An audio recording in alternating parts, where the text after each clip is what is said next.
Welcome back to the Impact Driven Leader podcast. This is your host, Tyler Dickerhuff. Man, I am so grateful, thankful that you're tuning in today, that you're a subscriber, whether on YouTube where you watch the video or wherever you listen to podcasts, Spotify, iTunes, Podcasts, Apple Podcasts, Stitcher, any of those, wherever it is, video on the website platform, wherever. I'm glad you're here. And today, I'm excited to have this conversation with Ryan James Miller. Ryan, I feel like I've known him for years. We've interacted on social media. We've connected. We've gone back and forth, know who each other are.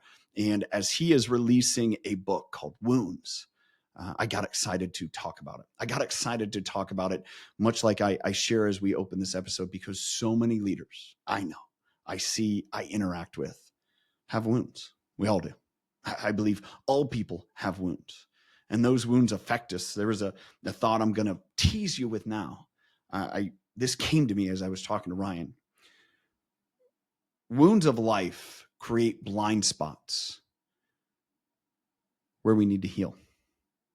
See, it's the areas where we need to heal that we're most vulnerable. See, we're most vulnerable because we put up the armors. It's, why I have the 4 barriers of leadership: insecurity, inactivity, insensitivity, intensity. Those are the barriers, the armors that I've put on in my life.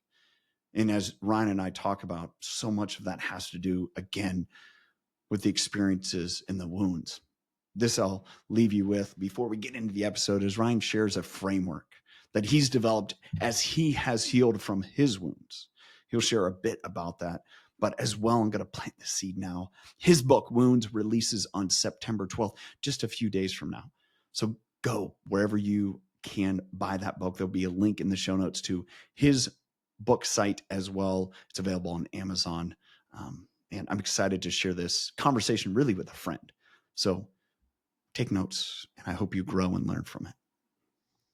Ryan, man, it's great to see you. I'm excited to have this conversation. Like I've said to you in the open, I'll say to the audience, I have known of and about you for, years. It's 5, 6 years plus, watched you on social media, interacted at times.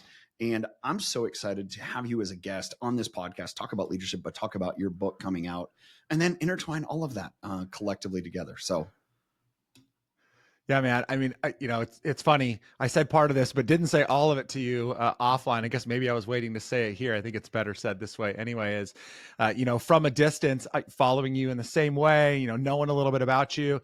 And I've had such an admiration for the way you carry yourself and just your values being put out there. And so I'm excited just to share space with you. Obviously, for you giving me the space to come on here and spout a little bit is really cool. But just to be able to share in this time and for it to be now stamped into history forever is pretty awesome. So I'm stoked. Dude, I appreciate that. And as a person of faith, I feel that. So where I want to kind of start, your book, Wounds, you open the book, you talk about your physical wounds, your response to some of those wounds. Before we get into that and you sharing your story, giving you a platform to do that, you coach, you work with executives, you work in the performance space as well as I do. I mentioned this before. I see so many leaders right now that are struggling with their wounds, and they're trying to figure out, or their actions, you can tell from afar, having gone through that and worked through it like I have, like you, is they're really struggling, and yet they don't have the community to say, or the framework as you present, how to process through it. That's what I see. Yeah. What is your take on that? Yeah, I think you hit the nail on the head. All the years that I was employed, the last 12 years that I've coached, working with some fairly successful individuals, and typically in some kind of leadership role, either owning their own business, being an executive, being higher up in an organization or an industry. I think high performers have the biggest challenge with this because I'm just going to throw myself into this loop, have been conditioned to go. Yeah. And to push hard and to work hard from a good place and a good perspective, right? With a good heart, we're trying to strive to be the best that we can be. And so when we hit a wall, when somebody starts to get struggle or challenged, our default is to figure out a way through it because that's how we've always had to deal with it. Yeah. And so that, I think, coupled with the fact that for men specifically, but definitely for most people, we recall a moment in time when we were little where somebody said, we fell down, we started to cry, we're hurt, and somebody said, okay, get up, dust yourself off, and just get back at it. Yeah. And it's weird how that gets programmed into us. And so then later on in life, when we face a difficult situation, when we're hurt, when we struggle, when we face adversity, it's okay, get up, dust yourself off, and get back after it. Yeah. And so, like you said, I don't think we even understand how to process it. Never mind, do we have a framework to step through it? Well, I mean, so much of it, and you could create this mental image that leaders today, and I don't think it's just today, but if I look at the effect of the pandemic and how that really challenged leaders to have to deal with things they've never dealt with. And, I made this mention to someone the other day. If a leader says, I have it all figured out, they're lying to you because leaders have dealt with stuff the last 3 years no one in history has ever dealt with. Yeah. And because of that, though, that pressure, and they're carrying all this baggage with them. I use it in part of what I do, how I speak. It's the armors. It is the barriers of leadership. So that armor of either insecurity, or for me, it was an armor of intensity. As you mentioned, just push yourself through it. I think there's also, and you mentioned this in the book in some ways, the armor, the barrier of inactivity. I'm just going to curl up on a ball and I won't do anything. Yep. Or ultimately, I think you've probably seen or interacted with people that are just like, suck it up and get over it. In other words, that insensitivity. And when I read through your book, when I read through, the wounds and saw, okay, that all makes sense because all of those armors are brought forth by the wounds that you mention in your book. Yeah. Well, and I think that I'm sure that you see this and speak to this so often. I think the other thing that's hard as a leader is we have to also take on everything that everybody else is struggling with. Right. And so, that it just becomes an unbearable weight at some point. And then where do we go? Yeah. Who do we talk to? I mean, if it's funny to me in a not funny way how we live in a society today that says, "Oh, don't worry, failure's okay. It's an opportunity to learn and grow." And yes, there's total truth to that. But the reality of the matter is nobody really wants to admit failure until it's so far behind them that they have covered it with 7 different successes. And so again, it's like people went through this horrific season of life with the pandemic and so many other things, the war in culture and politics and just so much. And it was like they were trying to deal with all of their own stuff. And then on top of that, we're bearing the weight of whoever it was that they were leading as well. And so when all that comes together and then they have nowhere to process it because they're too afraid to put it out there into the public, I mean, that just becomes soul crushing. And I don't know how people survived. So let me take this twist. You share in your book, and we'll share it here. The audience, it's something you talk about. You're a survivor of the Route 91 Harvest concert that was in Las Vegas now 6 years ago. It's hard to believe that was not long ago. And I want to take from that. I shared with you that it reminded me that my wife and our kids were students at a school where there's a school shooting roughly around that same time. And it almost got pushed in the background because it's not a wound that we see that is still healing every day, right? I mean, they still go to school, they still are there, but it's not something we're dealing with. I want to ask you this though.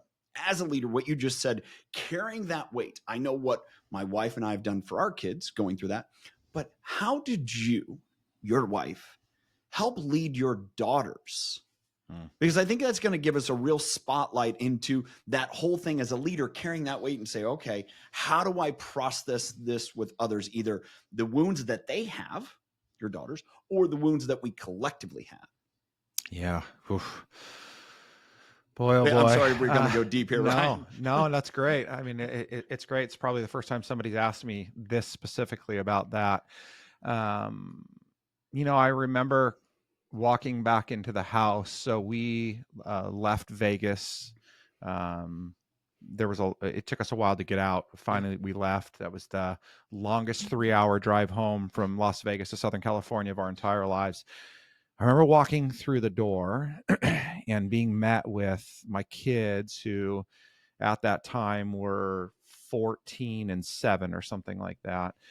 And there was this moment of just like grabbing each other and holding on, like, thank you, God, that we got to see each other again. And then the shattering moment was, is everybody okay? I remember my oldest daughter asked that question. And we said, unfortunately, Auntie Nicole didn't make it. And she fell to the ground and just started crying. And there was so many anecdotes that I could have given her in the moment to trust God, to believe that there's a plan, to tell her it was going to be okay, that we were going to work. But I just realized it was a moment that I just needed to be on the ground crying with her. And I think that was the first lesson to take away from all of this, because I mean, you can read in my book, there's been plenty of hard things in my life, but this was the first devastating tragedy like that. And there just was no answer. And I think that so often as leaders, whether it's a parent or in business, we're looked to for an answer, but the answer that people are expecting is a way to solve the problem.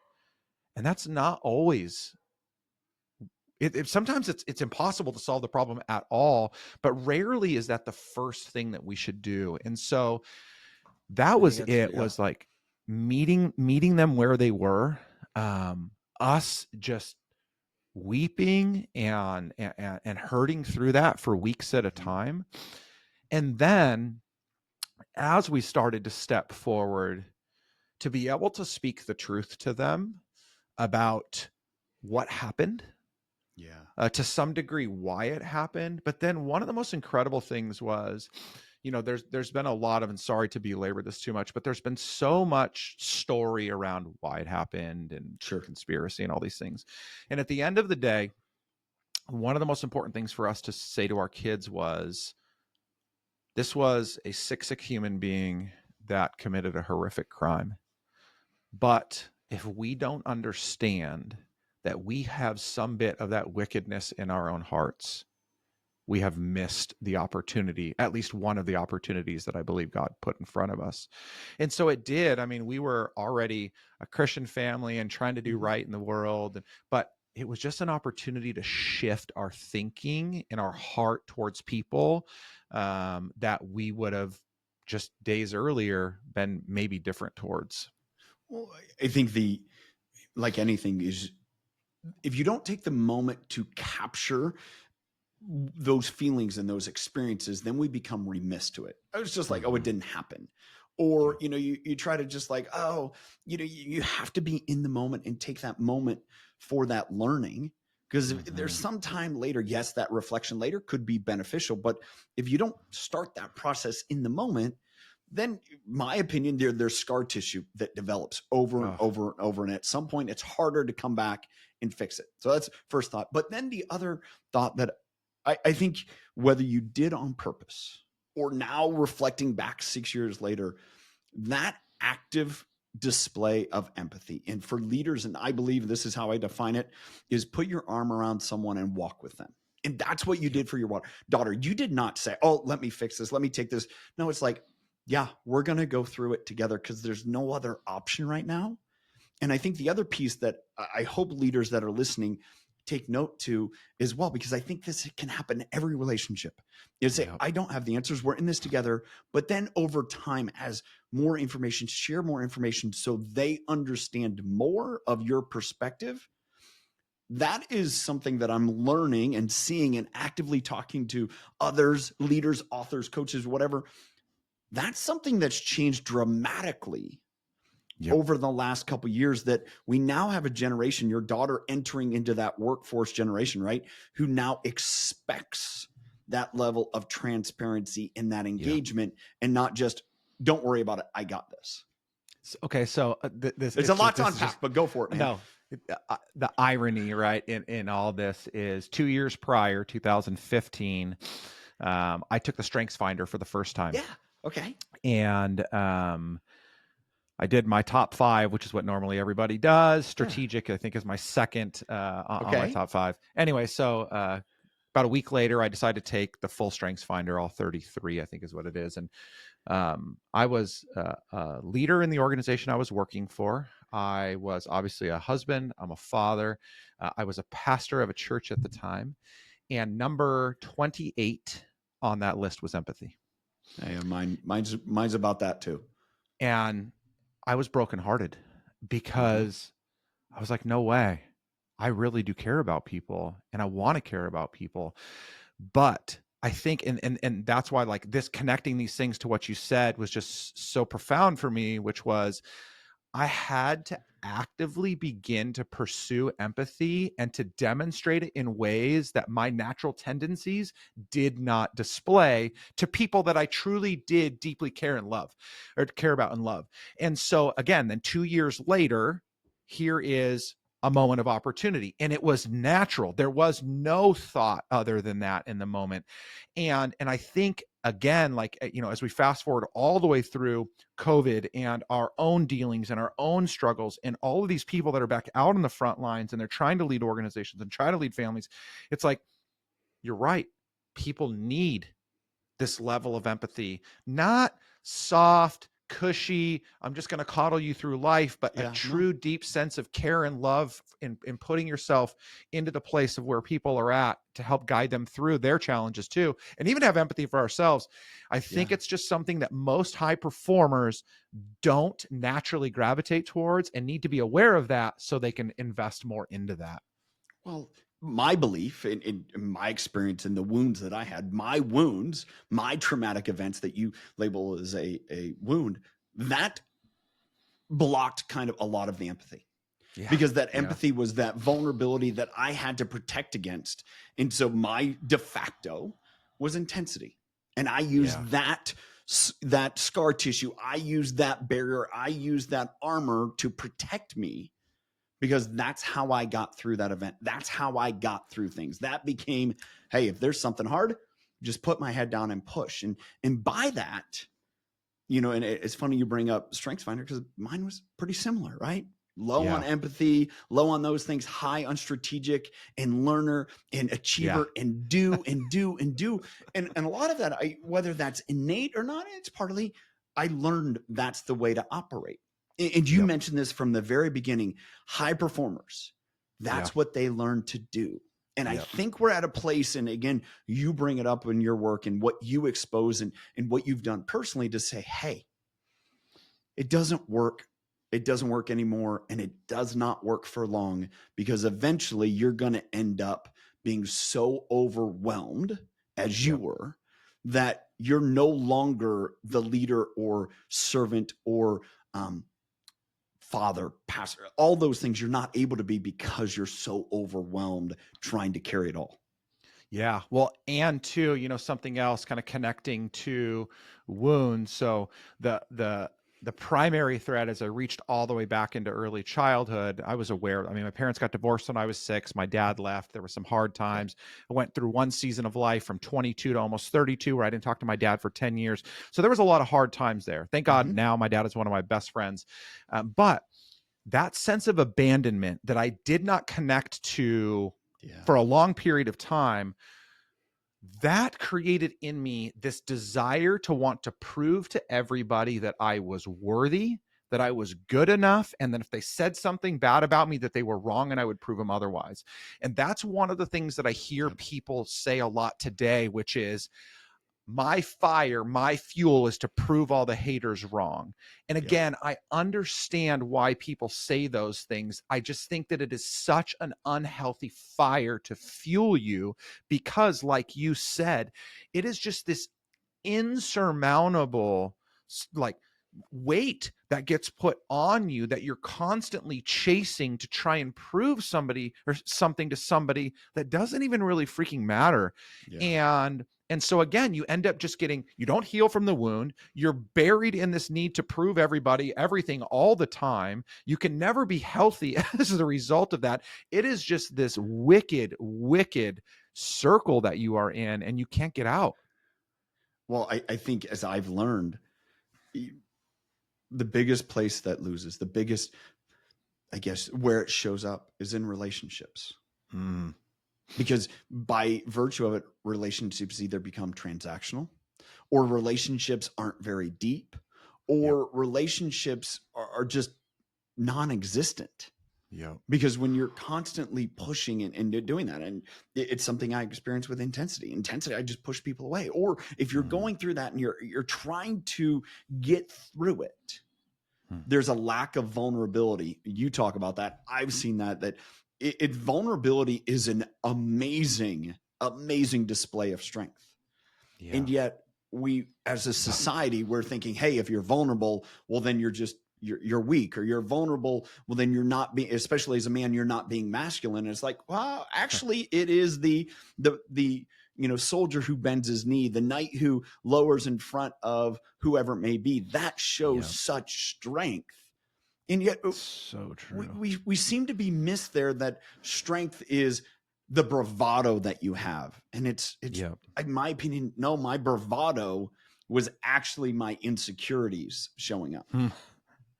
So good, dude. I had this incredible opportunity about 4 months ago to interview John Eldredge on my podcast. Okay, yeah. So Wild at Heart. And I mean, that's the book he's most well known for. Anyway, we got into this conversation so deeply, and he just, things I was thinking, he just articulated in ways that I couldn't even begin to imagine. This is a guy that is like the most soft-spoken, kind, loving, like you just want to cuddle him. That's how he is.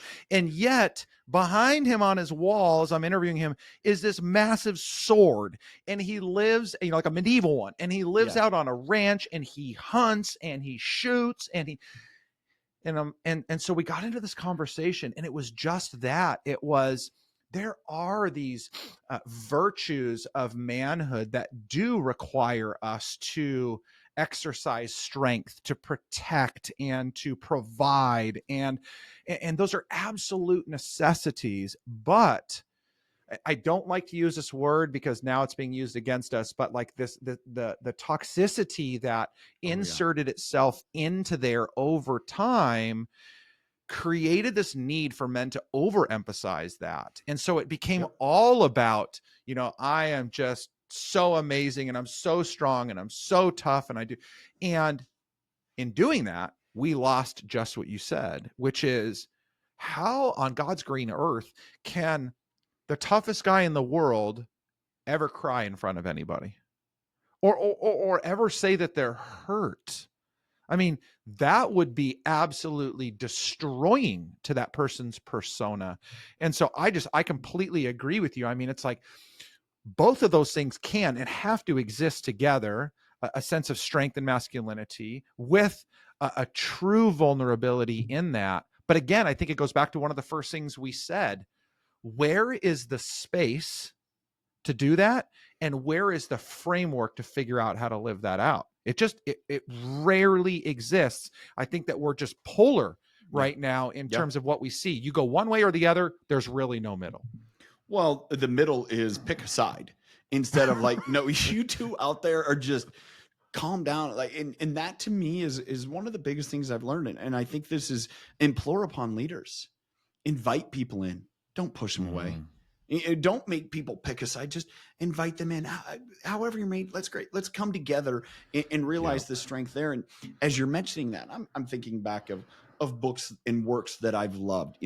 Jim Collins' Good to Great, and I think about him speaking about the great leaders and the great in whether it's mostly men, women, it doesn't matter. I think about their virtues.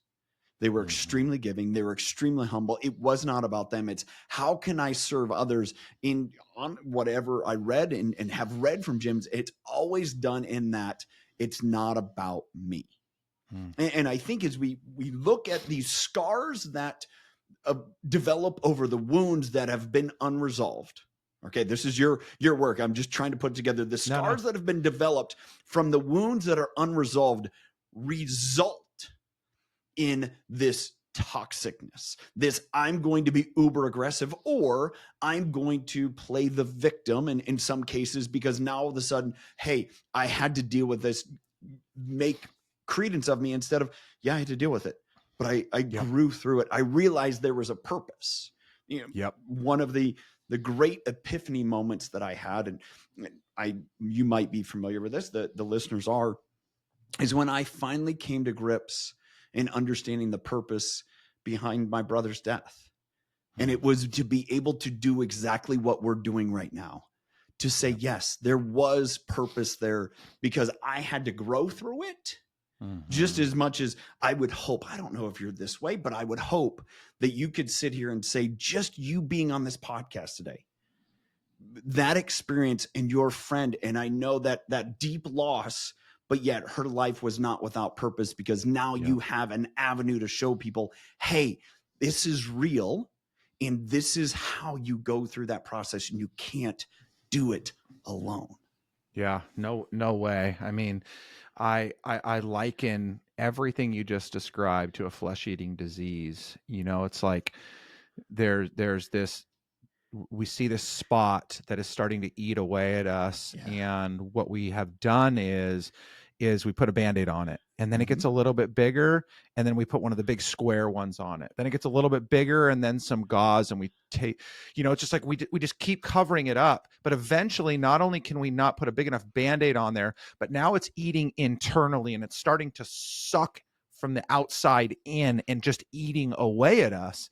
And eventually I can't, if it's on my leg, it's like, then I'm limping, and now I can't walk on it, and now my leg is gone, but I'm going to keep going, And so I think that so much of it is like, we have to address it.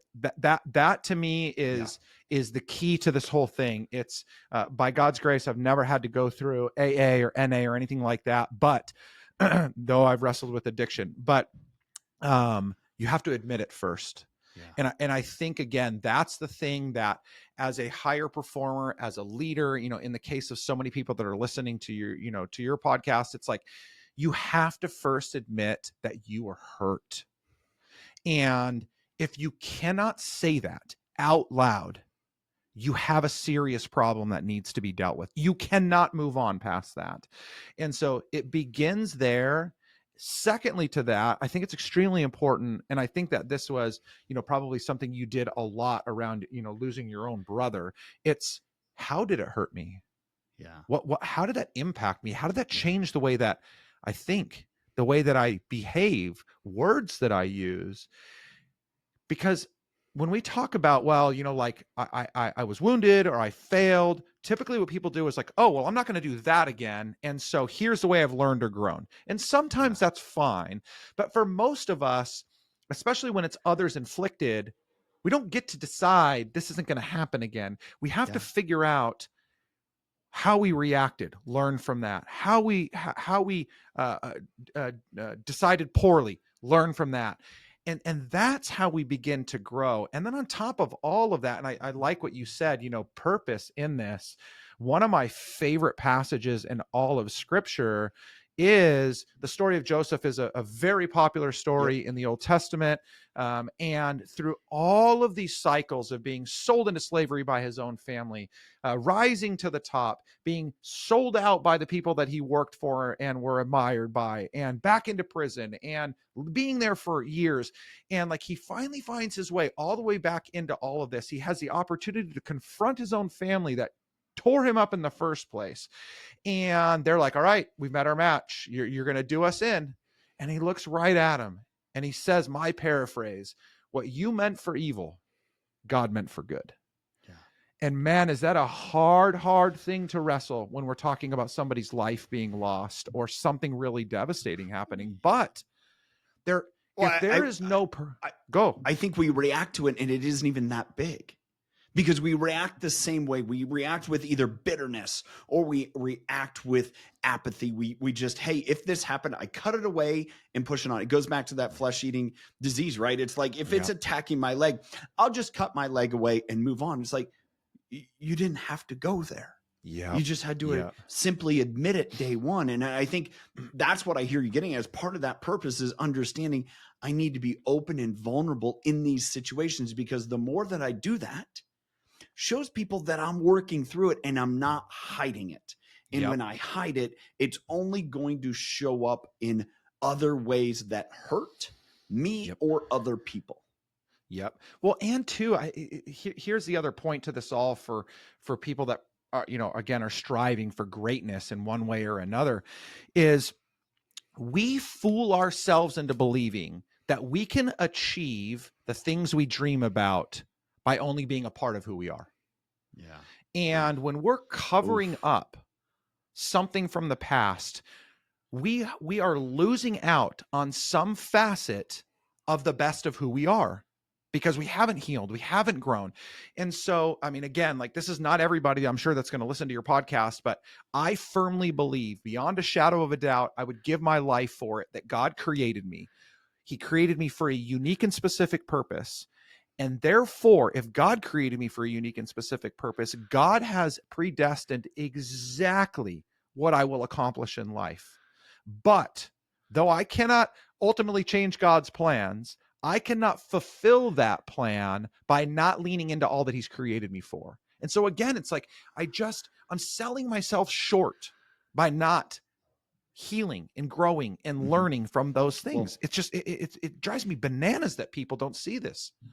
And I think part of the virtue of healing, but also the hindrance of scar tissue, is that we fail to realize that the process of refining, the process of growing, the process of becoming who we ultimately becomes is the tempering that we need to be in order to fulfill that. All right, let me break that down simply. If we all of a sudden say, hey, this is the way I am, I've been hurt in the past, I don't trust people, well, that's a scar that I'm now using that is holding me back from what I could potentially be, because I'm afraid to actually heal and grow. And I think that grow part of it is the factor, because that growth is what's going to allow me to be in situations to fulfill whatever destiny is in front of me.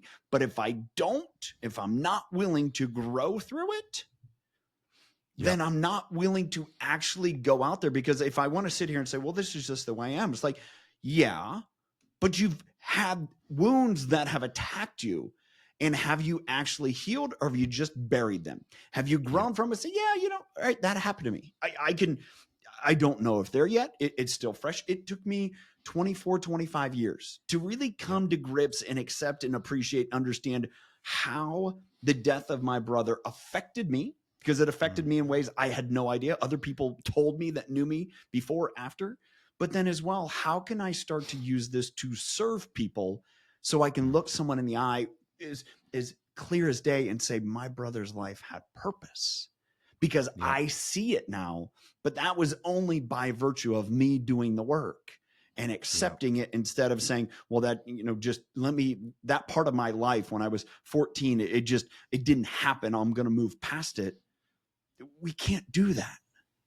Yeah. No, I mean, again, I think that there's few people, thankfully, there's few people that are in this place where they feel their life is in complete ruin. I guess maybe I would say there's few people probably in your audience right now that feel that way, which that's amazing. But that's not how we're going to see these things show up. We're going to see them show up when I can't figure out why I can't achieve what my friend has achieved, though I work harder and have been at it longer. Or I'm beating my head against the wall because no matter how many times I try to reframe or restructure my business or a process, I can't get through the plateau that I'm in right now. Or, and you can insert. And so that's where most people find themselves, is I'm at the end of myself. I don't know what to do anymore. And that's where I encourage people to start. And I'm sure that for you, it was similar, right? It wasn't like all of a sudden one day, 25 years later, you're like, oh, you know what? Maybe now I should go back and figure out what happened 25 years ago and how it impacted me. There was something else that set you off to say, okay, I'm gonna have to go back and extract everything, right? Like we're gonna have to go back and see where this all started if I'm gonna figure out how to get better of where I'm at now. Yeah. Well, I mean, there's something there that so often leaders are like, I can't break through it. I can't break through it. Right? I'm doing everything. I'm working hard, as you mentioned.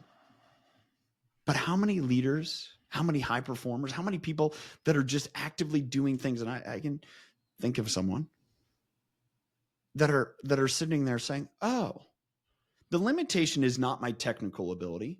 The limitation is not what I know about the people here or that I work with. The limitation is how I've dealt with the wounds I've had in life, because that is the blind spot.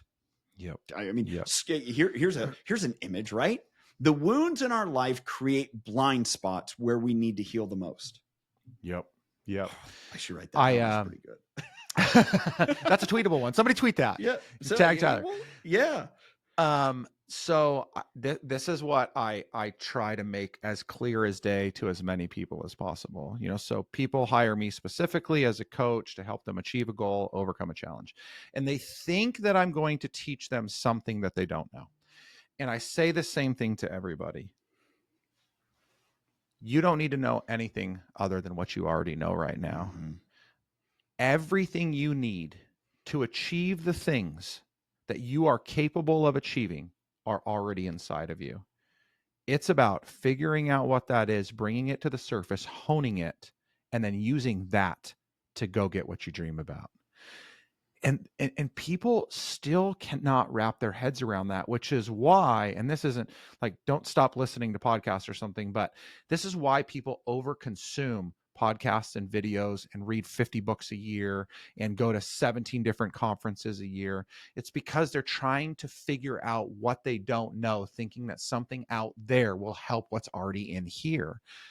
At best, something that you hear or see will trigger you to figure out what's already in here. But people need to stop chasing the external. It's the internal that they need to reshape. It's to me, I would say there that so many people want the silver bullet, right?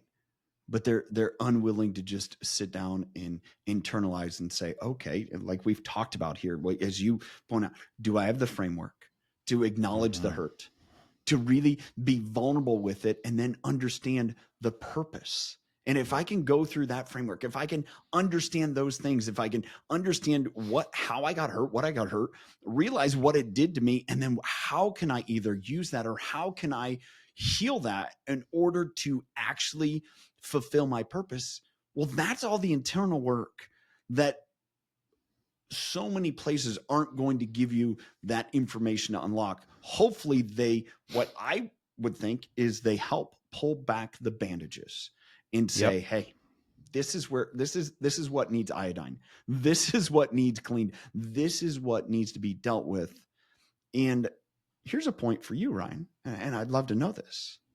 To me, it's community like this. It is a friend that, as developing a friend and understanding, we need people like us that are willing to sit there and say, hey, you can't realize the effect, but I realize the effect, what's going on around you, and or what's happened as during this wound, if that's applicable. We need those people that are willing to say that in our life and in our leadership roles.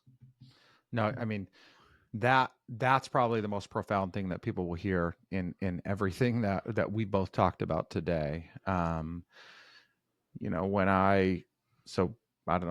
3 months after Route 91, so October 1st, 2017, I was, for reasons I won't get into right now, kind of the center of media attention for our small group of people.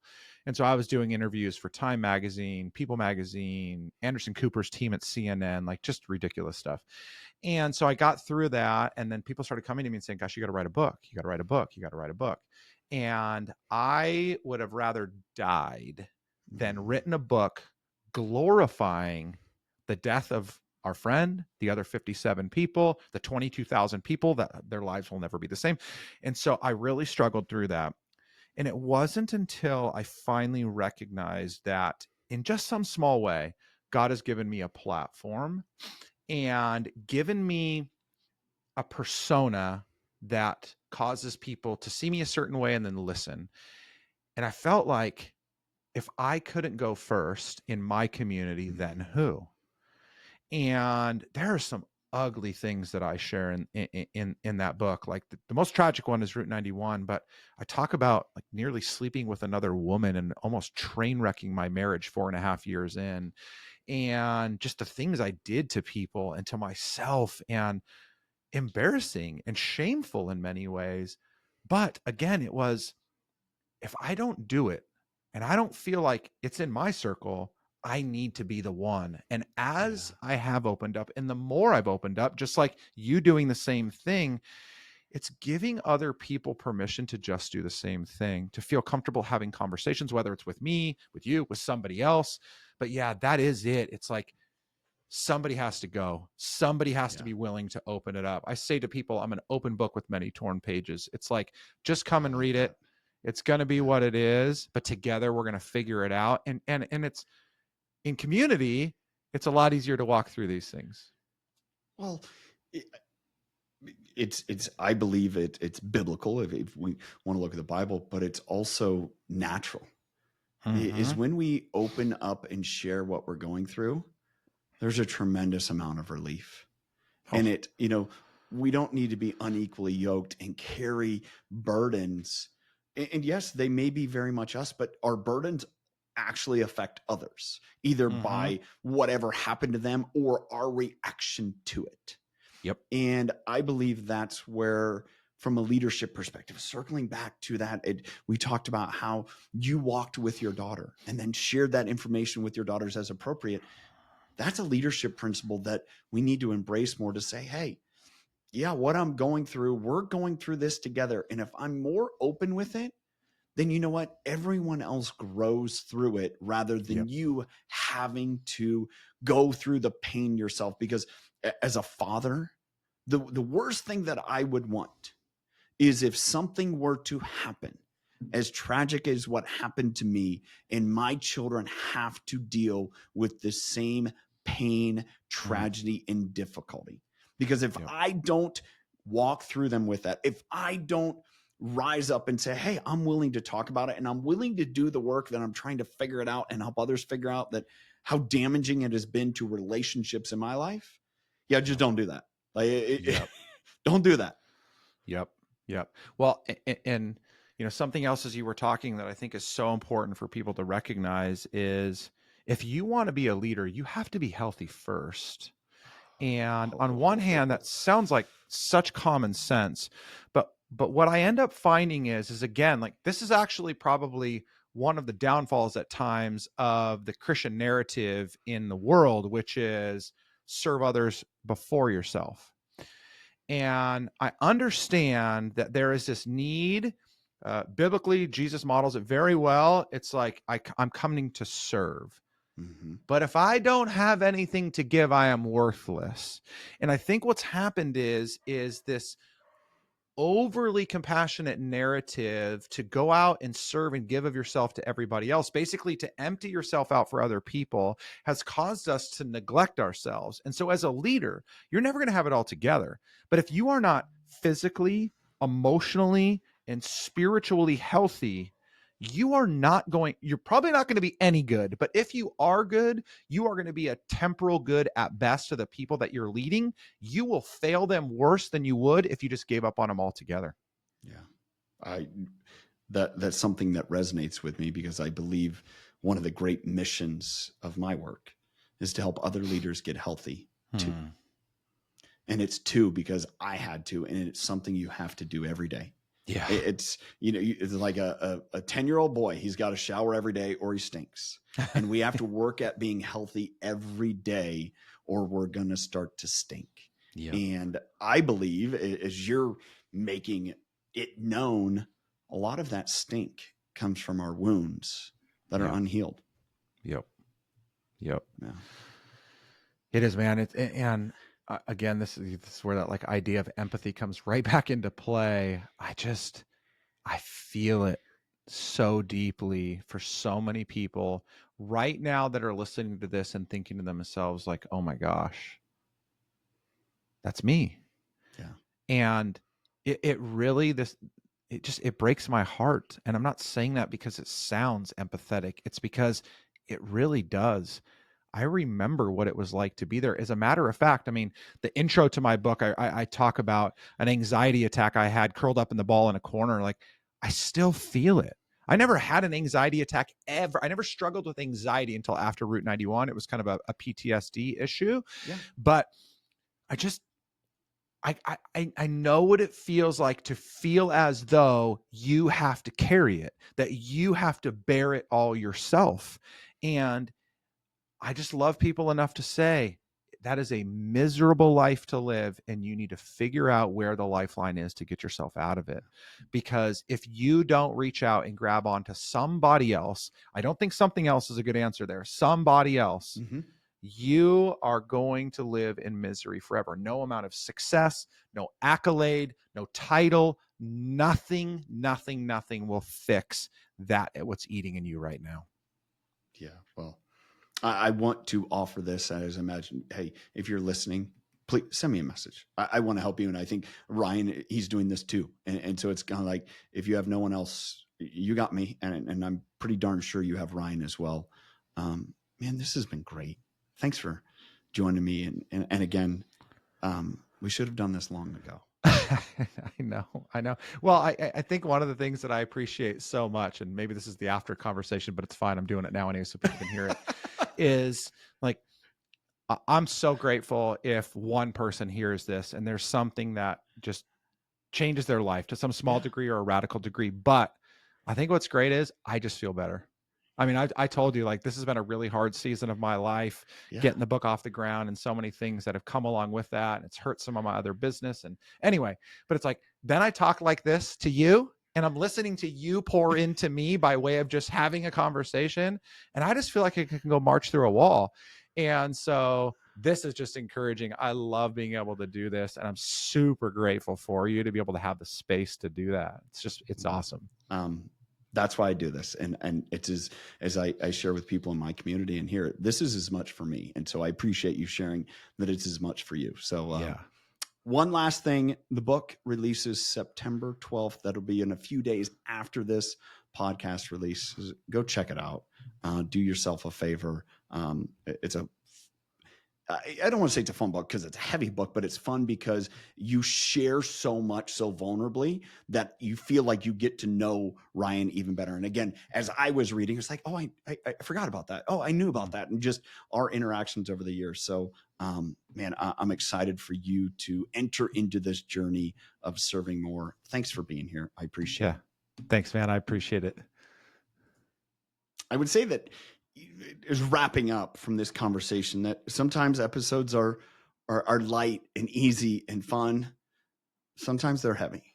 This episode may be heavy. And I feel for any of you that may be listening to this episode, or even if you had to listen to it in chunks because the scars, the wounds are still too fresh. Looking at Ryan's face, I could tell that, as much as he is positioned to talk about it and share as he ended, to be that one to go first, there's moments that still hurt. I'll share this.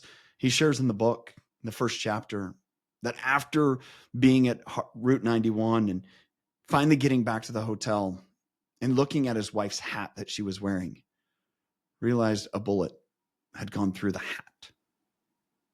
I'm going to pause for a moment. So when we stop and think about, there's bullets that come at us all the time as leaders.